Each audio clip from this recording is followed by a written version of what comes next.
So what are the two different ways of convection? So the first way is the natural convection, or someone also say it as free convection,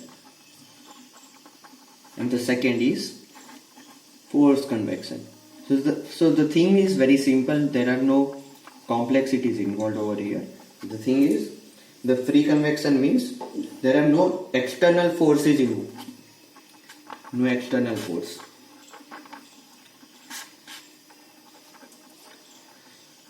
So there is no outside force which is involved, which is causing the fluid to move, and in this there will be a force involved, external force, which will cause the fluid to move.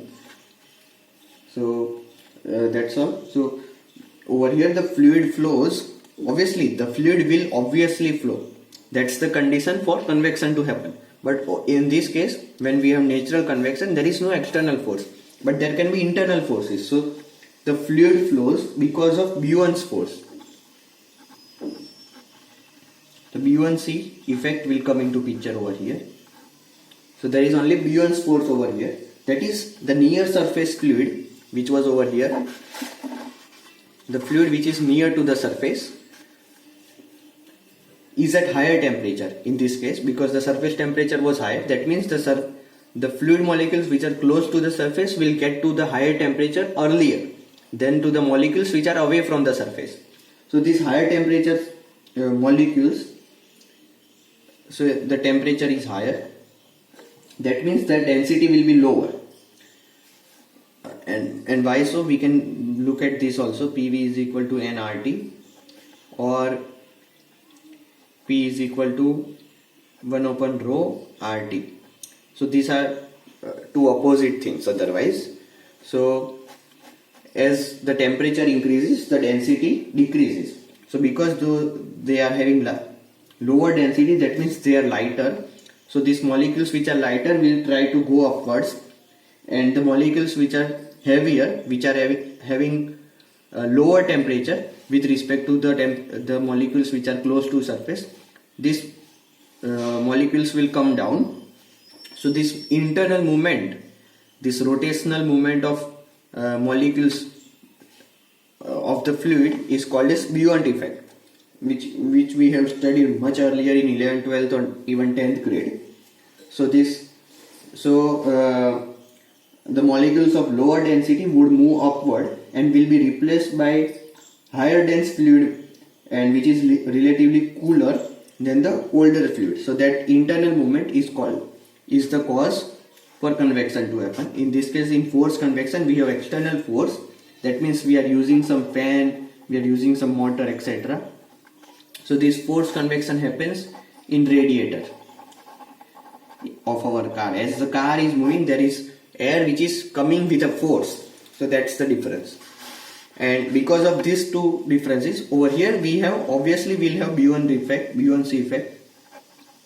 But apart from it, we have external force also, external force.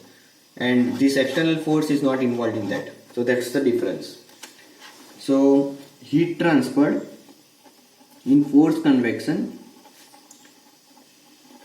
will always be greater than heat transfer in free convection. That's because the external force involved. That external force involved will cause extra movement of fluid, and that extra movement of fluid will cause faster heat transfer. That's the thing. So that's all I said, because the fluid velocity in this case in forced convection is higher than in free convection. So that's the difference. So the diffusion can also cause cooling. So the diffusion caused cooling will be same in both cases, in free convection and forced convection, but the advection caused fluid will be different. So the advection causing cooling will be more in forced convection than in free convection. So that is the additional benefit we get with the forced convection. Let me give you a very good example of convection happening. So if we have boiling, that means a convection process is taking place, or if we are cooling, a convection process is happening place, because in that the fluid will move itself. If we have a pen, if we have some vessel, and if we are giving some heat, internally the fluid will start moving, and as and when the temperature changes, the temperature gradients will cause the buoyancy in them. The change in the difference in temperature causes the difference in temperature, causes the difference in density, and that causes the buoyancy effect, and that's why they'll move internally and the boiling or cooling happens. So that's the thing. In next video we'll discuss the things related to Newton's law of cooling in bit more detail, and I'll give a quick analogy with the electrical circuit, that is V is equal to IR law. Okay, thank you.